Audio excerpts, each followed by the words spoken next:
Buenas tardes, hermanos. Señor le bendiga. Tengo que tomar agua. Admiro a los pastores, no es fácil predicar 3 cultos.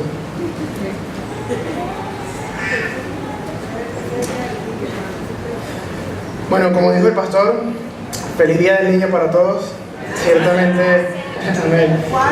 Ciertamente la palabra dice, Jesús nos dice, nos llama que tenemos que ser como niños para entrar en el reino de los cielos.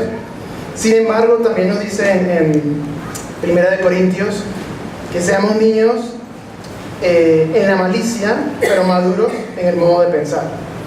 Es decir, hay que ser como niños en ciertas cosas, pero en otras cosas hay que madurar y crecer en conformidad con lo que el Señor demanda para nosotros, su iglesia. Y bueno, precisamente de eso quisiera profundizar el día de hoy, acerca de ese llamado de Dios a la iglesia a crecer, a profundizar, a ir más adentro en Él y a conocerlo mucho más. Orando y meditando, desde que se me hizo la invitación para venir acá, el Señor me llevó a la epístola de 1 de Pedro, y me gustaría que puedas abrir tu Biblia allí. Vamos a estar hablando en el capítulo 2, va igual a aparecer en pantalla.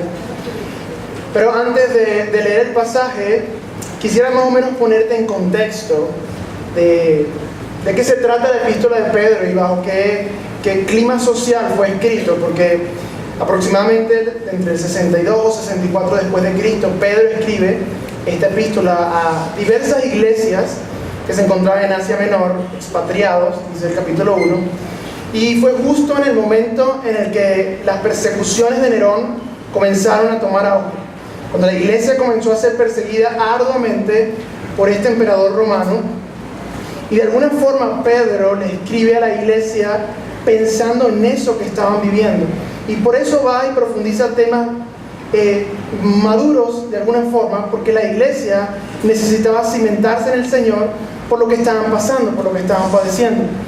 De hecho, los martirios estaban a la orden del día. El mismo Pedro, 2 años después de escribir la epístola, muere martirizado a causa de una de estas persecuciones de Nerón.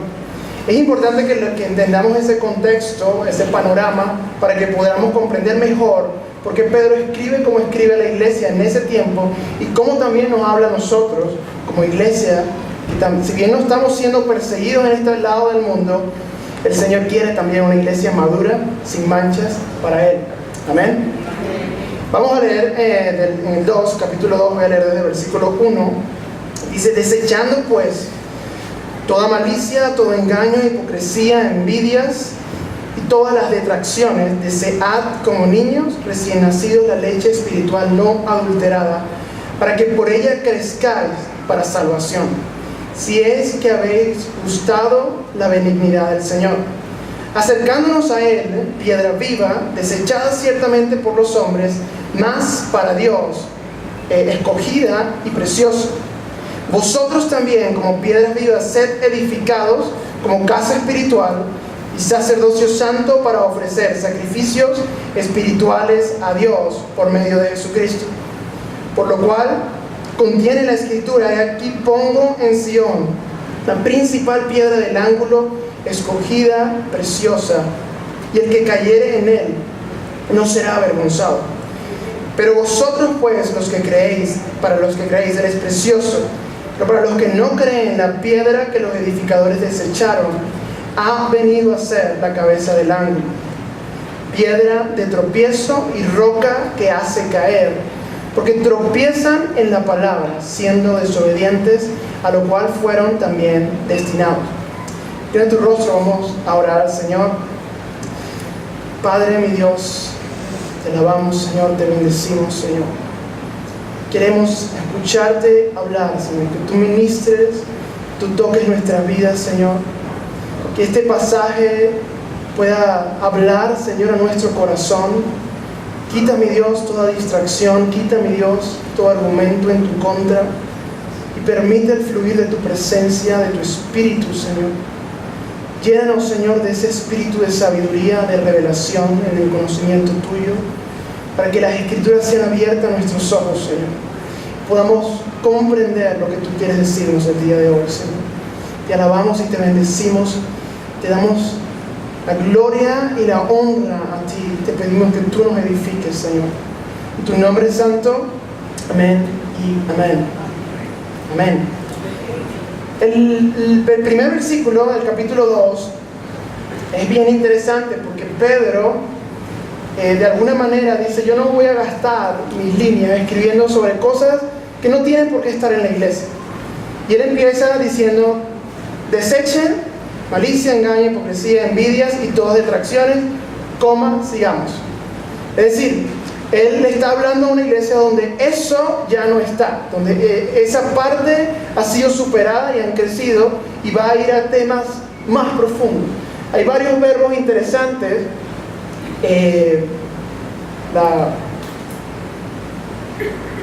Varios verbos interesantes. Está desechando, deseando, crecer, y si habéis gustado la benignidad del Señor. Entonces él empieza diciendo: desechen estas cosas y ahora deseen, como niños recién nacidos, la leche espiritual no adulterada que viene de parte de Dios.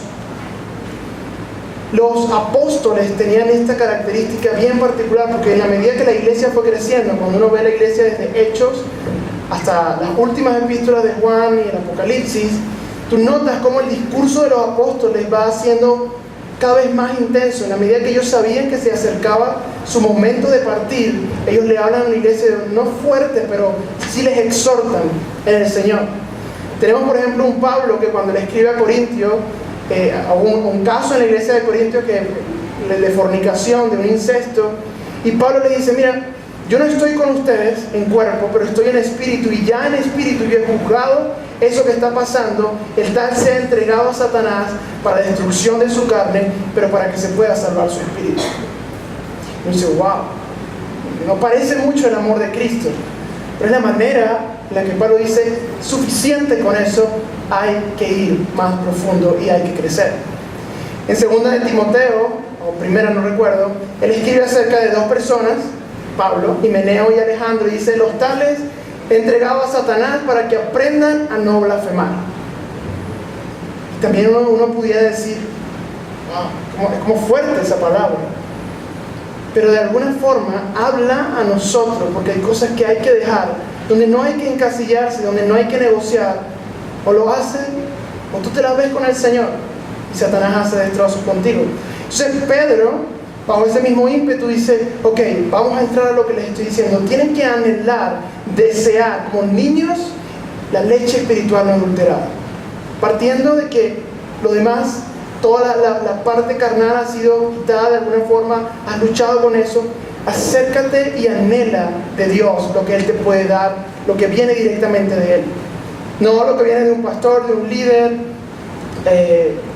aunque te pueda edificar incluso un libro, sino la sustancia misma de la palabra de Dios no adulterada, hablada a tu corazón.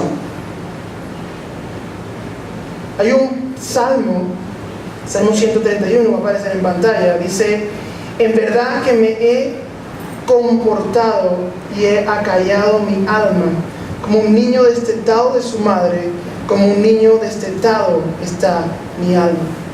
Él utiliza una analogía.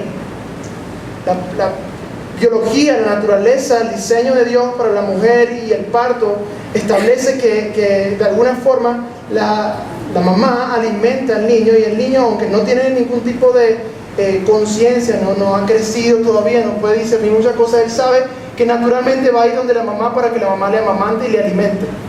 Y llora y porque tiene hambre. Y aún cuando él es chiquitico de meses, la naturaleza le dice: eso es lo que tengo que hacer.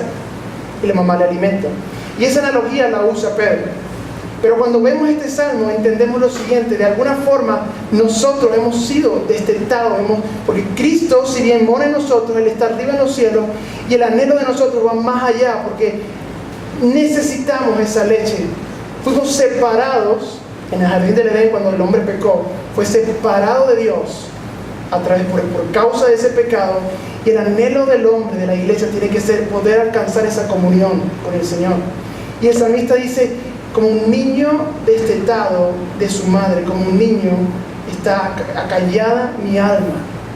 Anhelo tener eso de Dios. El Señor dice que Él ha puesto eternidad en nuestro corazón, que hay una pieza de rompecabezas en nosotros que solo encaja cuando Cristo viene a morar en nuestra vida y nos complementamos, nos completamos en Él. Y el anhelo tiene que ser ese deseo de recibir esa leche espiritual. Y luego dice, para que puedas crecer en la salvación, si es que habéis gustado de la benignidad del Señor, para que realmente puedas caminar, puedas avanzar, crecer en tu salvación. Es interesante porque no se resume simplemente, recibo al Señor y Él me salva, me perdona mis pecados, me arrepiento y ya. Hay que crecer en esa salvación.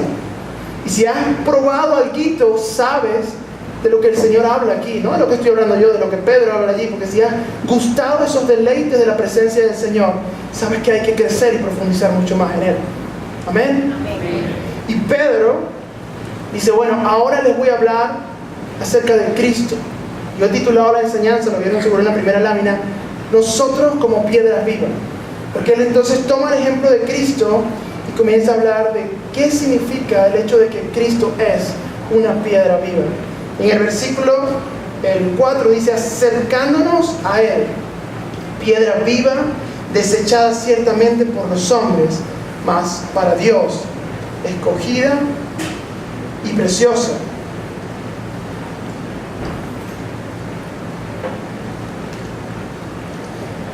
Empieza Pedro y dice, ahora acerquémonos a Él, que es la piedra viva.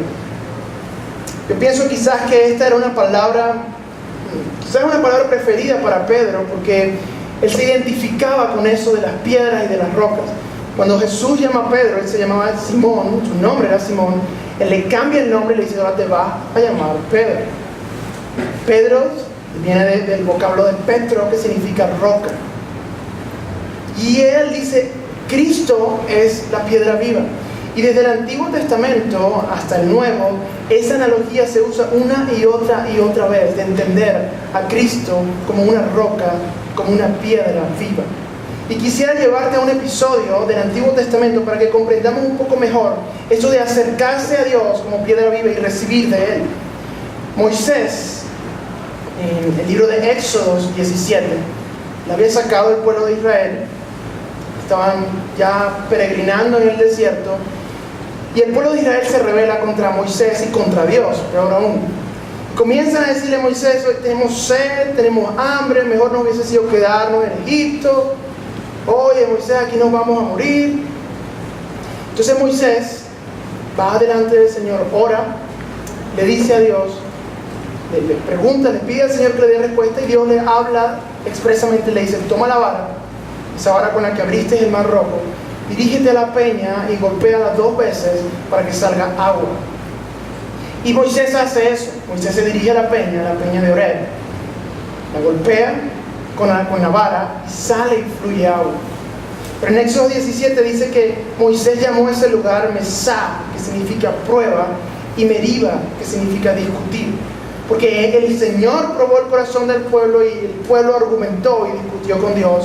Y sin embargo el Señor suplió su necesidad. Hasta ahí vamos bien, el entendimiento de que Cristo es la roca, te acercas a Cristo y Él te da esa agua de vida. Pero más adelante Moisés vuelve a vivir algo similar. Números 20 habla acerca de esto. El pueblo otra vez, terco, se vuelve a quejar, vuelve a Moisés y le dice, tenemos sed, nuestros hijos se están muriendo, aquí no tenemos nada que comer. Y esta vez Moisés está un poco molesto y va junto con Aarón y oran a Dios. Y Dios le da una orden, pero diferente. Le dice, ve a la roca, háblale a la roca y va a salir de ella agua de vida. Pero Moisés, quizás en su frustración, en su rabia en contra del pueblo, agarra y en vez de hablarle a la roca, le pega a la roca 2 veces otra vez. Igual sale agua, pero en ese momento Dios le dice a Moisés, porque por cuanto tú desobedeciste mi orden, ni tú ni Aarón ni esta generación va a poder entrar a la tierra que yo les había prometido. Y esto habla acerca de nosotros acercándonos a Cristo Jesús. Hay un primer acercamiento a Cristo Jesús en que en la cruz del Calvario Él fue golpeado, azotado, molido por nuestros pecados, y nos acercamos a Él y Él nos limpia, nos perdona, nos abraza con amor, recibimos su sacrificio y entramos a formar parte de su familia. Pero no se queda allí. Luego hay que acercarse a Dios y ahora hablarle, intimar con Él. Va a salir agua de vida, pero va a comenzar a entablar una relación con Él. Hebreos dice, Cristo murió una vez y para siempre, no hace falta un segundo sacrificio. Por eso el llamado de Dios es, ahora háblame y recibe agua de vida también, pero también intima conmigo. Que yo sea tu Dios, tú seas mi pueblo, que yo sea tu amado, así como tú eres mi amado.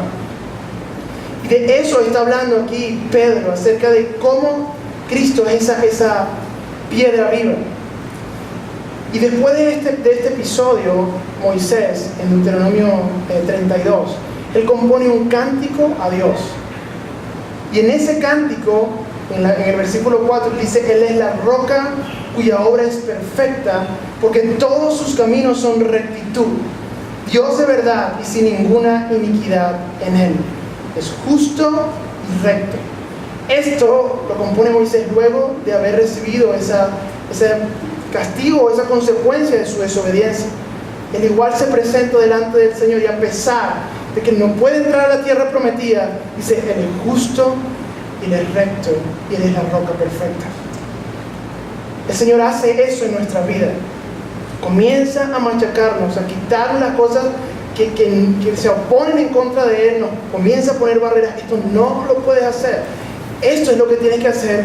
Y a veces recibimos esa consecuencia del pecado y no necesariamente tenemos la respuesta de Moisés. Porque uno pudiera pensar, bueno, quizás Moisés pudo haber, puesto ahí con el Señor a hablar. Dios, yo tuve 40 años preparándome en el desierto, abrí el mar rojo, pasaron los israelitas, he estado con ellos, me he calado su rebeldía y desobedezco en esta sola orden, ¿ya no puedo entrar a la tierra prometida? No, Él no hizo eso.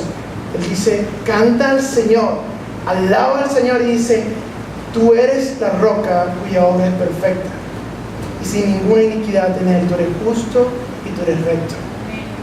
Se desboca en alabanza en medio de esa reprensión de Dios. Y el Señor hace eso con la iglesia y con nosotros. Y la respuesta de nosotros debe ser la misma. Tú eres justo, tú eres santo y recto. Y tú quieres quitar eso de mi vida y que así sea, para que yo pueda ser perfeccionado por ti, que eres la roca viva. Amén.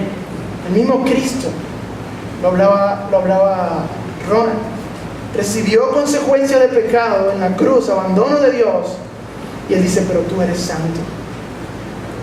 Él no merecía ese pecado, pero en la justicia de Dios estaba que eso pasara. Y Él dice, tú eres santo, tú eres justo, y yo cumplo tu perfecta voluntad. Así que la roca, la piedra viva, nos perfecciona, nos lima en el Señor. Y el libro de Salmos habla muchas veces de Dios como la roca mía, castillo mío, mi libertador. La fuerza, el Salmo 18 es uno de ellos, de lo que significa eso. Pero yo quiero profundizar en el versículo que viene después. Porque una vez que Pedro habla de Cristo como la piedra viva, él luego dice, ahora ustedes, la iglesia, nosotros, son también piedras vivas. Y dice, vosotros también, como piedras vivas, sed edificados como casa espiritual, sacerdocio santo, para ofrecer sacrificios espirituales aceptables a Dios por medio de Jesucristo. ¿Qué significa ser piedras vivas para nosotros? Ahí lo explica. Eres piedra viva para que seas edificado como casa espiritual, para que tengas un sacerdocio santo, para que ofrezcas sacrificios espirituales aceptables a Dios.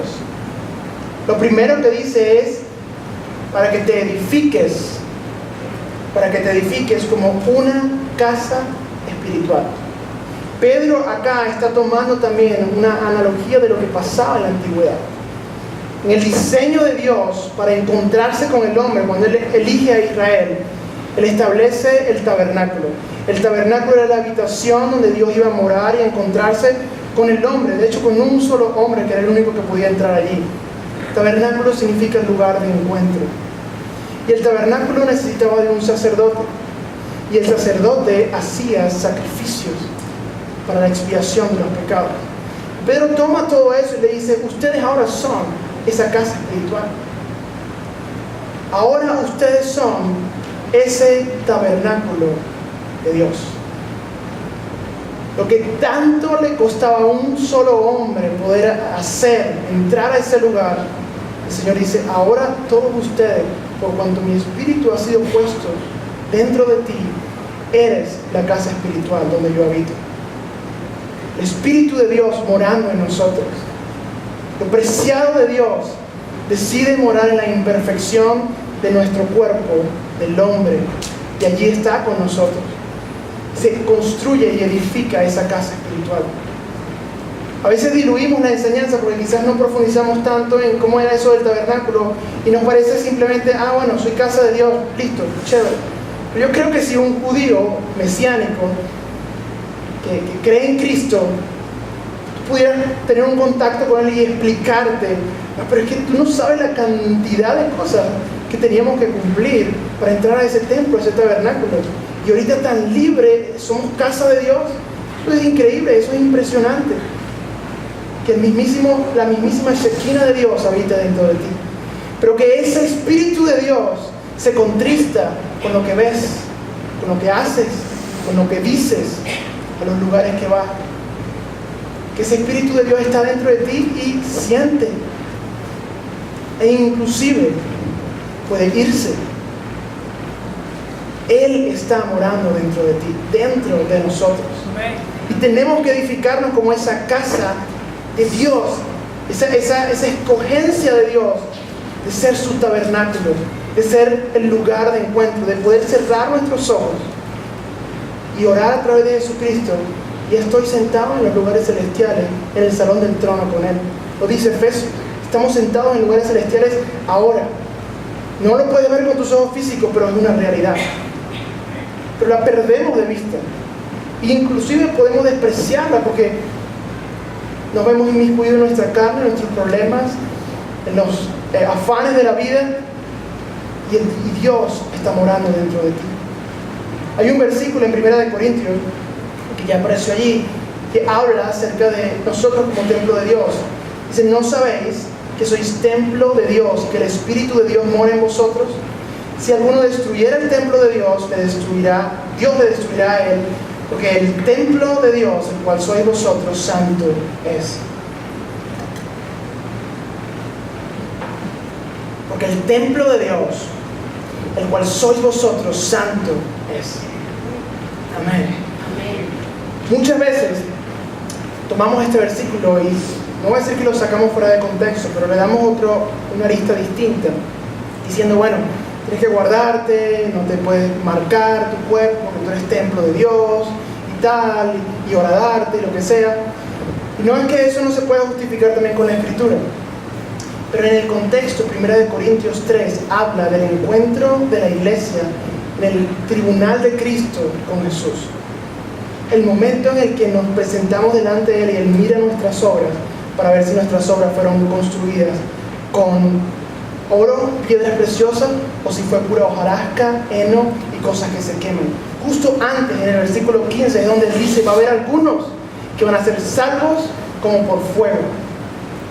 Que si bien van a alcanzar esa salvación, va a ser allí, justico, que no van a poder disfrutar de lo que la iglesia madura puede disfrutar. Y luego de que dice eso, dice, pero es que no sabéis que eres templo de Dios y que el Espíritu de Dios mora en ti. Y que si tú lo destruyes, yo te voy a destruir a ti, porque mi templo es santo. Eso no va a cambiar. El tabernáculo era santo y el templo de nosotros tiene que ser santo, pero uno lo puede destruir. Si tú lo destruyes, Dios te va a destruir a ti, o nos va a destruir. Porque en este contexto Él está hablando, yo al final, cuando te presentes delante de mí, voy a mirar a ver qué hiciste tú con lo que yo puse dentro de ti, más allá del ministerio, de las obras, que también el Señor las va a ver, pero ¿qué hiciste tú con esa presencia del Espíritu dentro de tu corazón? Porque si tú destruiste, te atreviste a atentar en contra de Él, Él te va a destruir. Él no es hombre para mentir. Porque la santidad no se negocia, era en el antiguo pacto y en el nuevo pacto es aún mayor, porque hay mayores promesas y Cristo sube la barra de lo que Él quiere para la iglesia. Y ese es el llamado que nos hace el Señor a nosotros. Y luego nos dice, ustedes también son piedras vivas porque son sacerdotes santos. El sacerdote era el mayordomo de alguna manera el mayordomo de ese tabernáculo, de ese templo, el que gestionaba, el que administraba. Quiero que tú pongas en perspectiva lo que está diciendo aquí. O sea, yo pongo mi espíritu dentro de ti y además te hago a ti sacerdote para que tú lo administres, entre comillas. Yo te doy la libertad, tranquilo, porque yo te voy a preparar como sacerdote. Pero también voy a mirar tu obra y tu labor en cuanto a lo que estás haciendo con esa casa espiritual que eres tú. Dice la Biblia en Éxodo 19:5: ahora pues, si diereis oído a mi voz y guardareis mi pacto, vosotros seréis mi especial tesoro sobre todos los pueblos, porque mía es toda la tierra, y vosotros me seréis un reino de sacerdotes y gente santa. Estas son las palabras que dirás a los hijos de Israel. El establecimiento del rol sacerdotal era para los hijos de Israel. De hecho, de los hijos de Israel para una tribu seleccionada, para un linaje seleccionado. Y en este momento Él dice, me seréis reino de sacerdotes, gente santa, y estas son las palabras que tú le vas a decir a Israel. Pero cuando uno contrasta este versículo con el que vamos a leer a continuación, el glorioso Apocalipsis 5:9 dice: y cantaban un nuevo cántico diciendo, digno eres de tomar el libro y de abrir sus sellos, porque tú fuiste inmolado y con tu sangre nos has redimido para Dios toda lengua, todo linaje, toda lengua y pueblo y nación, y nos has hecho para nuestro Dios reyes y sacerdotes, y reinaremos sobre la tierra. Amén. El mismo lenguaje, pero ya no para los hijos de Israel, para la iglesia. La iglesia que Dios demanda y de la que Dios llama. El Cristo está preparando un reino de sacerdotes y de reyes para Dios, su Padre. Y la pregunta surge, si no entendemos en este peregrinar, en este corto 80, 90, 100 años o menos, breve como la neblina de nuestra vida, si no ejercitamos ese sacerdocio, como Dios, cuando nos encontremos con Él, nos va a decir, ahora ejércelo sobre toda la tierra. Ahora reina conmigo. Si en el espacio en el que se supone que íbamos a prepararnos a entender, a comprender ese sacerdocio con nosotros mismos, dejando de lado la parte ministerial de iglesia que también hacemos, pero nuestro sacerdocio con lo que Dios ha puesto en nosotros, con el cultivar de la intimidad con Dios, ¿cómo pretendes que te dé toda la tierra? La soberanía que yo tengo sobre los reyes de la tierra, ¿cómo te voy a poner a ti allí? Si no has practicado eso aquí, el sacerdocio delante del Señor. Antes para Israel, ahora en Jesucristo, preparados para Dios, su Padre. Ese Apocalipsis 5 es cuando le entregan el rollo al Cordero y alaban y cantan, digno, santo, santo eres de recibir toda la gloria. Le dan el título de la autoridad sobre la tierra. Y Él dice, yo me estoy guardando un reino de sacerdote para mi Padre, para Dios. Y dámosle al Señor que nos permita entender la dimensión de que vamos a ser sacerdotes para Dios el Padre. Y Cristo nos está preparando para eso si lo dejamos actuar y obrar. Dios el Padre nunca ha venido a la tierra. Al final del reinado milenial es cuando Él viene. Cristo nos está preparando para que reinemos con Él, para que nos establezcamos con Él. Nos dice, ustedes tienen que edificarse en ese sacerdocio, profundizar en lo que significa eso. Una de las tantas cosas del sacerdote, él tenía una plaquita de oro que decía santidad a Jehová, que además sonaba cuando él se movía y entraba, y eso le recordaba a él, aquí En mi mente, aquí tengo en mi frente algo que dice que me debo al Señor, que soy santo para el Señor, porque el riesgo que tenía era su propia muerte. Y hay tantas otras cosas establecidas para el sacerdote, que si bien hemos sido librados de la parte legal, la parte moral, no. De hecho, es más profundo aún, porque Él quiere que seamos sus sacerdotes. De hecho, Pedro habla más abajo en el capítulo 9, en el versículo 9 y 10, dice: vosotros sois linaje escogido, real sacerdocio, nación santa, pueblo adquirido por Dios, para que anunciéis las virtudes de aquel que los llamó de las tinieblas a su luz admirable. Y dice después: vosotros que en otro tiempo no erais pueblo, ahora son pueblo de Dios. Ustedes que en otro tiempo no habían alcanzado misericordia, ahora han alcanzado misericordia. Es decir, Cristo se encargó de la parte legal, por así decirlo, del hecho de que no éramos pueblo escogido, de que no pertenecíamos a un linaje ni a una nación. Dice: en mi sangre yo abro el espacio para todos, judíos y gentiles, y tú eres nación santa, y tú eres linaje escogido, y tú eres real sacerdocio, para que anuncies las virtudes del que te llamó de las tinieblas a su luz. Pero Él nos dice a nosotros: te corresponde a ti cultivar eso, te corresponde a ti acercarte a Él y vivir ese sacerdocio.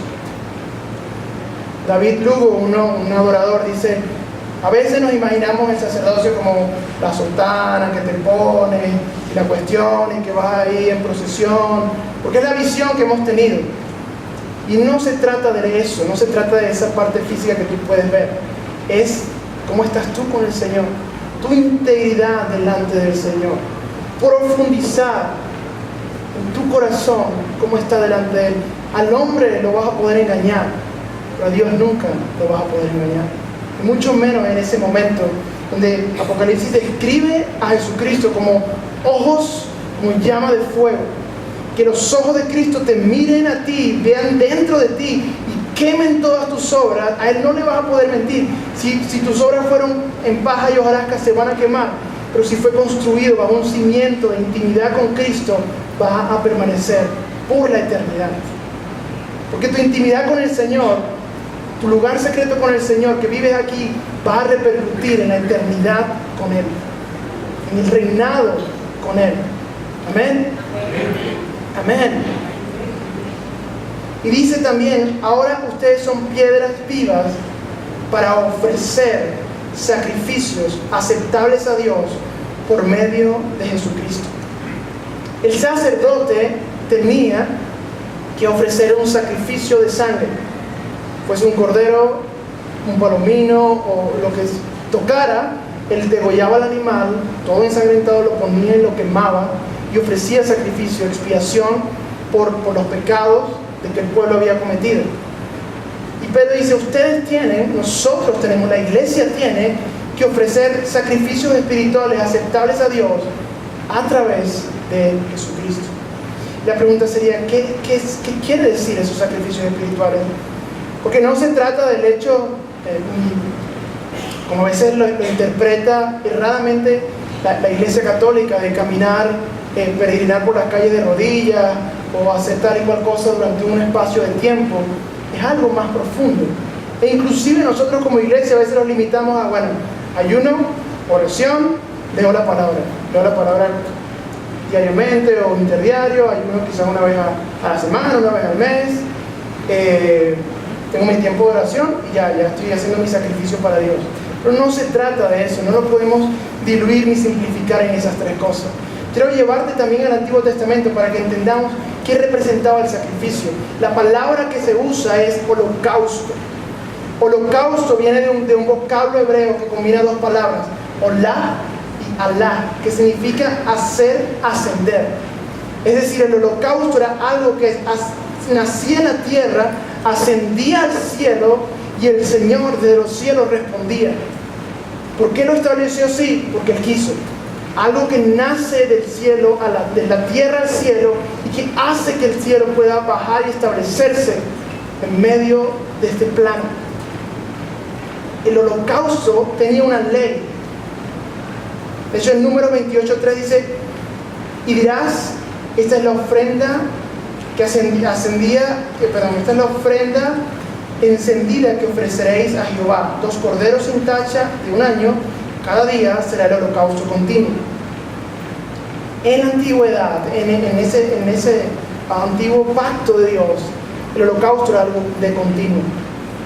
Era en la mañana, era en la tarde, y el de la tarde se quedaba encendido hasta el día siguiente, y durante todo día y noche estaba quemándose ese sacrificio para Dios. Y en Levítico 6:9 habla de lo que les mencionaba, de que había una ley para el holocausto. Y dice: manda a Aarón y a sus hijos y diles, esta es la ley del holocausto. El holocausto estará sobre el fuego encendido sobre el altar. Toda la noche hasta la mañana el fuego del altar arderá en él. Si en la antigüedad, en ese pacto era algo de continuo, ¿cuánto más para la iglesia? Que nuestra vida suba como un aroma fragante al Señor día y noche, los 7 días de la semana.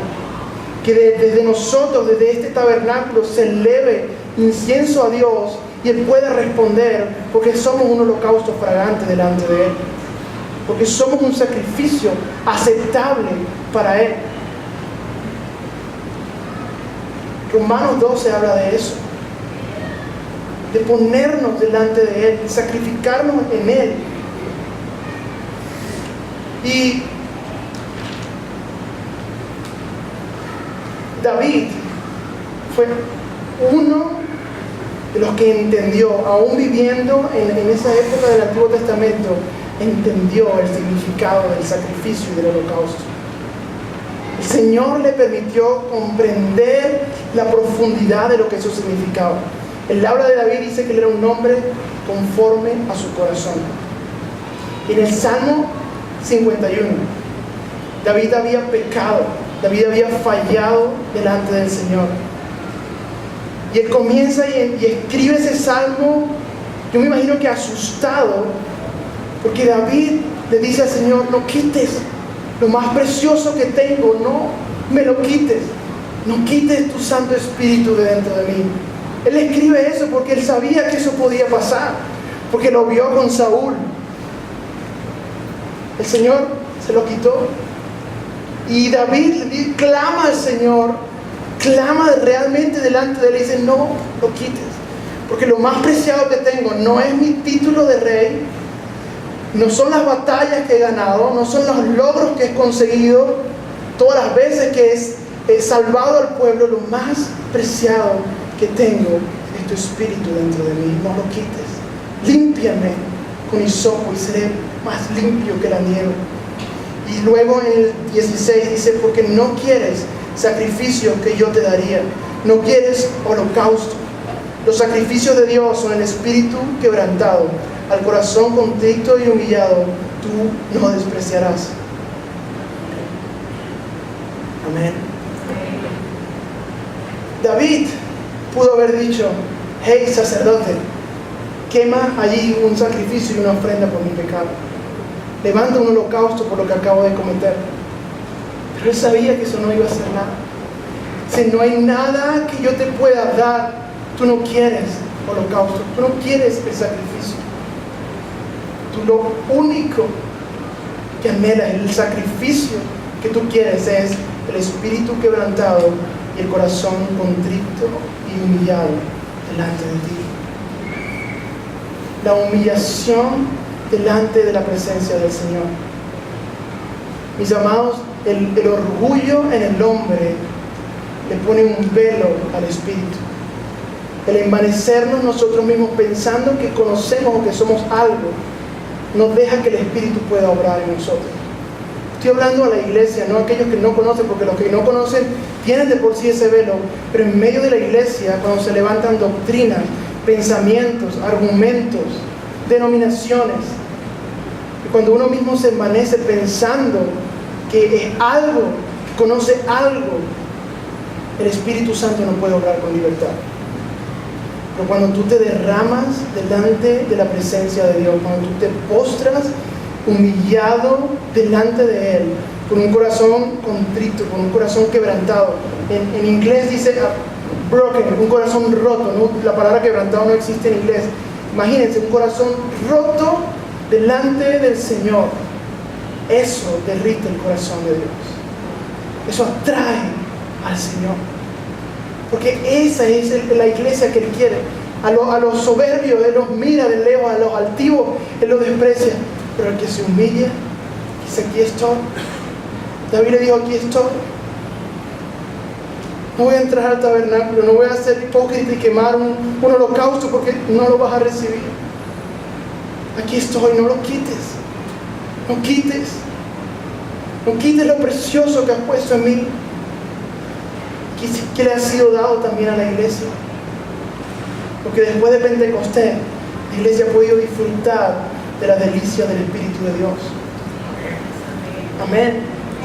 Si es que hemos profundizado en eso. Porque ese Pentecostés que fue una vez, no es simplemente marcar un hito. No, una y otra vez llenos del Espíritu de Dios. Una y otra vez intimando con Él. En el Salmo 15, David le pregunta al Señor y dice: ¿quién habitará en tu tabernáculo? ¿Quién morará en tu monte santo? Y Dios no le iba a decir: bueno, el sacerdote, porque es el único que puede. Esa no es la respuesta que Él da. En el Salmo 15 Él dice: aquel que es íntegro delante de tu presencia, aquel cuyos labios no dicen mentira, aquel que no admite cohecho con nadie, aquel que honra a los que temen a Jehová. Y termina el Salmo 15 diciendo: estos no resbalarán jamás. No dice estos habitarán, sino estos no resbalarán jamás. ¿Por qué? Porque el tabernáculo, el subir a ese monte santo, es el peregrinaje de nosotros como cristianos. Y la promesa de Dios: mientras vivas de esta manera, tú no vas a resbalar, tú vas a seguir subiendo y vas a ir a ese momento, vas a llegar al momento crucial cuando te encuentres conmigo y vas a disfrutar en esta tierra esas delicias de mi presencia y no vas a resbalar. Así describe el salmista ese habitar en Él. Y el Salmo 26 también lo dice 26:6 dice: lavaré en inocencia mis manos y así andaré alrededor de tu altar, oh Jehová, para exclamar con voz de oración de gracias y para cantar todas tus maravillas. Jehová, la habitación de tu casa he amado y el lugar de las moradas de tu gloria. Así le componía David a Jesús: Jehová, he amado el lugar de tu casa, las moradas de tu presencia. David no era sacerdote.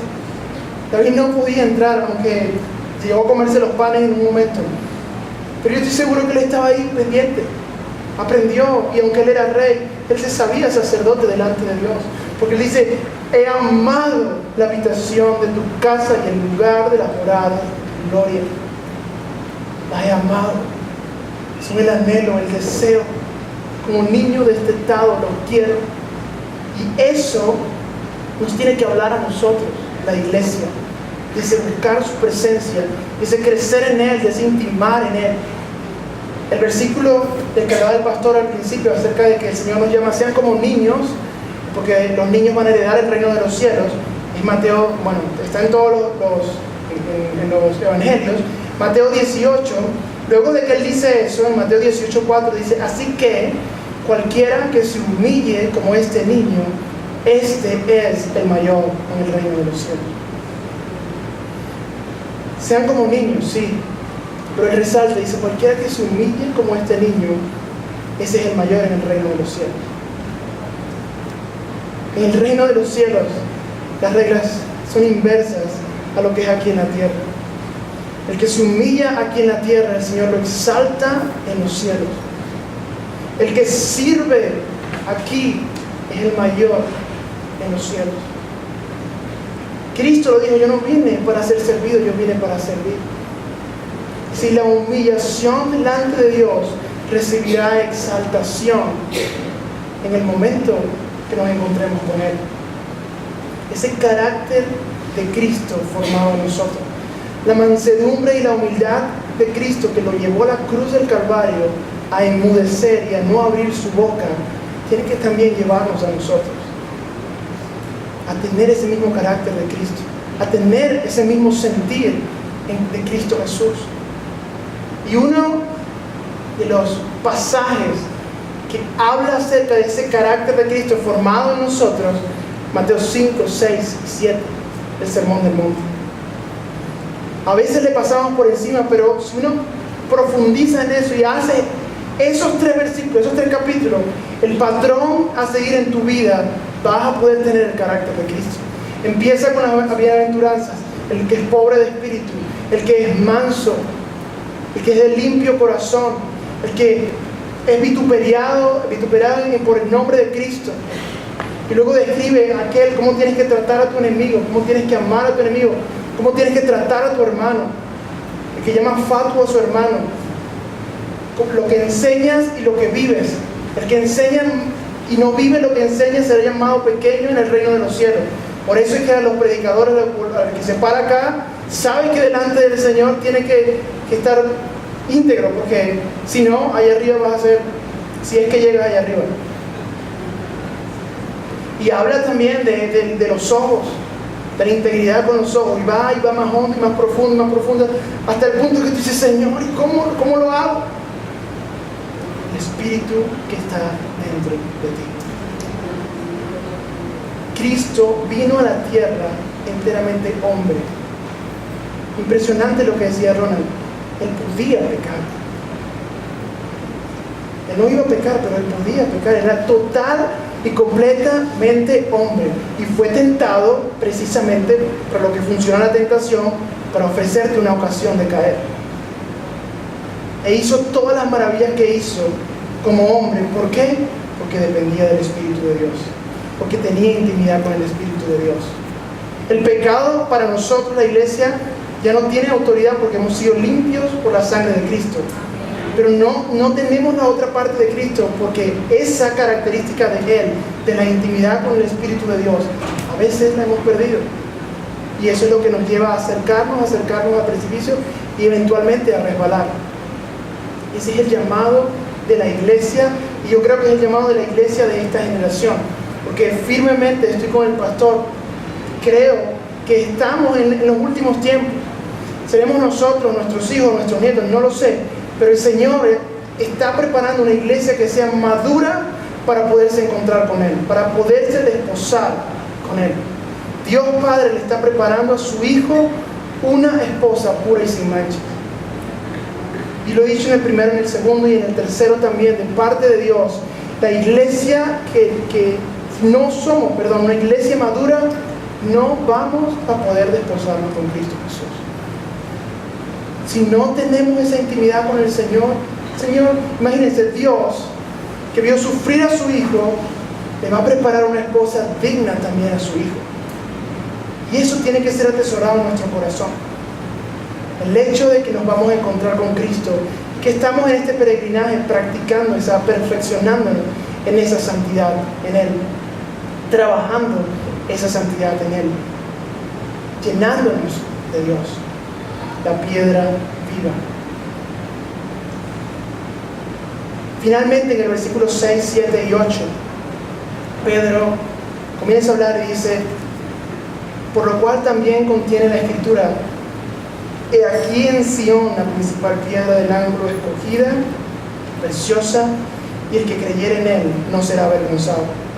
Para vosotros pues, los que creéis, Él es precioso, pero para los que no creen, la piedra que los edificadores desecharon ha venido a ser la cabeza del ángulo, y piedra de tropiezo y roca que hace caer, porque tropiezan en la palabra, siendo desobedientes, a lo cual fueron también destinados.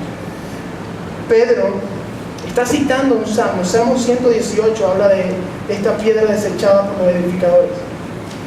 Y no es la primera vez que lo hace. En Hechos también, cuando él se defiende, él habla también acerca de este pasaje. Pero más allá de Salmos, Pedro estaba citando las mismísimas palabras de Jesús. Porque Jesús, al finalizar una de sus parábolas, tocó este aspecto de la roca.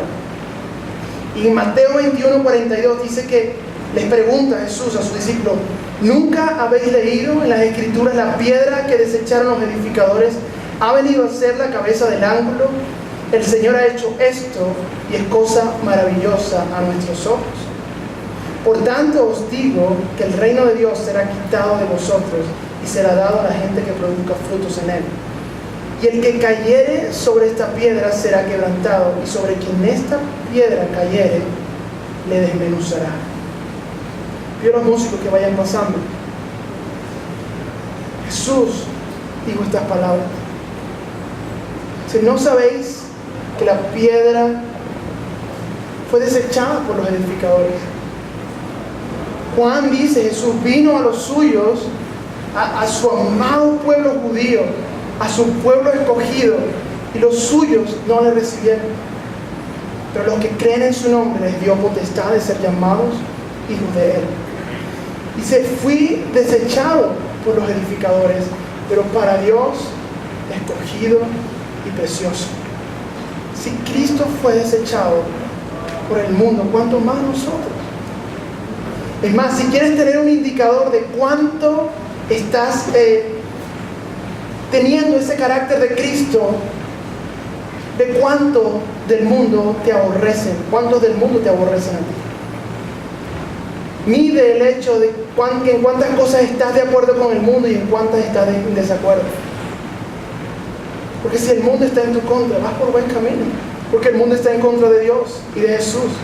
Pero si negocias con el mundo, si negocias con los noviazgos, por ejemplo, o con ciertas cositas, si te permites algunas cosas, no estás teniendo el carácter, no estamos teniendo el carácter de Cristo.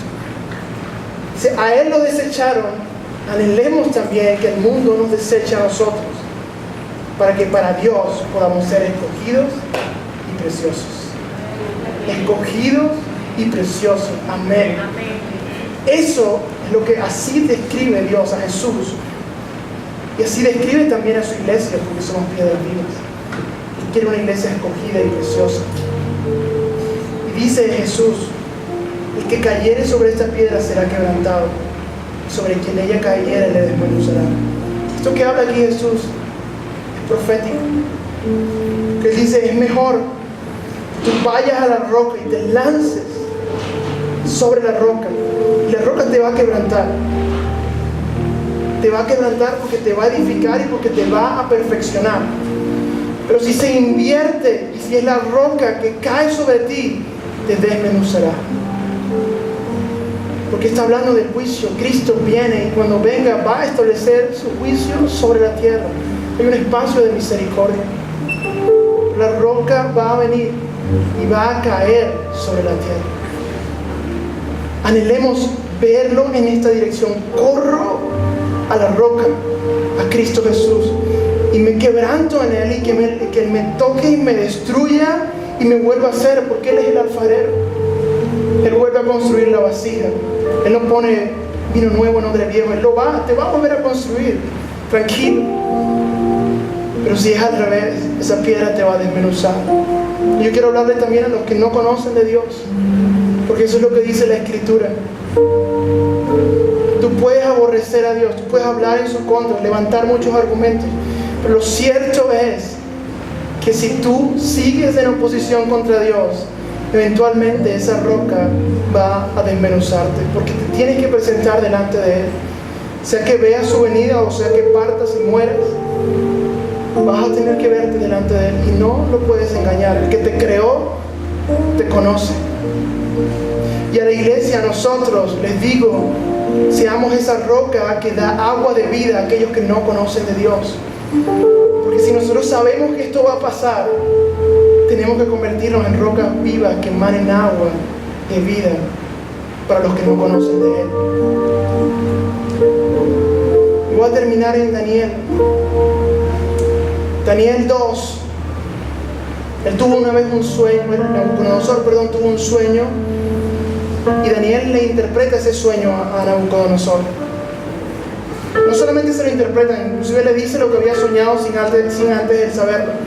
Y el sueño de Nabucodonosor es que él veía una estatua, un hombre que se levantaba de diversos materiales. Y junto con esa estatua que se levantaba, también se levantaba una roca. Dice que la roca, eso es Daniel 2, la roca era una roca no cortada con manos de hombre, que se hacía grande como una montaña. Entonces Daniel empieza a interpretar el sueño de Nabucodonosor. Le dice, cada uno de esas partes de esa estatua representan los reinos de la tierra. Tu reino, el babilónico, el reino de los medos y de los persas, el reino de los griegos que iba a venir otra vez, y luego el reino de los romanos. Dice, y esa roca que se levanta viene a destruir, porque la roca venía y destruía los pies. Los pies eran hechos de barro y de hierro, en representación de una alianza que se va a hacer de 10 naciones, que todavía no se ha hecho, pero que en los tiempos cercanos al fin se va a hacer. Se va a levantar así como se levantó Roma, reinos poderosos. Pero la piedra, no cortada con manos de hombre, va a venir y va a aplastar a los reinos de la tierra. La justicia del hombre nunca va a ser más que la justicia de Dios, porque Él es justo. Y eso va a pasar. El pastor lo decía cuando hablaba de cuando Jesús se presenta delante del pueblo judío, los que les traspasaron, y les diga, estas heridas fueron hechas en casa de mis amigos por ustedes, pero yo ya no vengo como un Mesías sufrido, vengo como un rey a establecer mi gobierno. Él es, dice Apocalipsis, el soberano de los reyes de la tierra. Y el hecho de que él haya puesto una pausa para no ejercer todavía ese título no quiere decir que él no lo sea. Él tiene el rollo, el título de propiedad de la tierra, y él va a venir y va a buscar el reino de sacerdotes y de reyes, y va a ver nuestra casa espiritual, y va a honrar los sacrificios espirituales que durante toda nuestra vida levantamos delante de Él. Él mira tu lugar secreto, Él mira tu clamor en el lugar secreto, y Él va a hacer memoria, así como hizo memoria de las ofrendas de Cornelio. Él va a hacer memoria de tus sacrificios espirituales delante de Él, y en la eternidad lo vas a recibir, lo vas a ver. Inclina tu rostro, vamos a orar al Señor. Yo quiero, si hay personas acá que no conocen de Dios, que nunca han recibido a Jesús como su Señor y Salvador, y el Señor te ha tocado, y tú quieres recibir, pasa al frente para orar por ti. Que el Señor ministre. Iglesia, ponte de pie, vamos a orar, vamos a clamar delante de Él. Y si alguno de ustedes, de nosotros como iglesia, quiere pasar al frente, quiere ser ministrado por Dios, porque el Espíritu de Dios está en este lugar y Él quiere edificar casas espirituales, puedes pasar al frente, orar y comprometernos delante del Señor a cuidar esa casa, a ser esos sacerdotes, a decirle al Señor, no quites tu Santo Espíritu, no quites tu Santo Espíritu, no quites lo precioso que tú has puesto dentro de mí.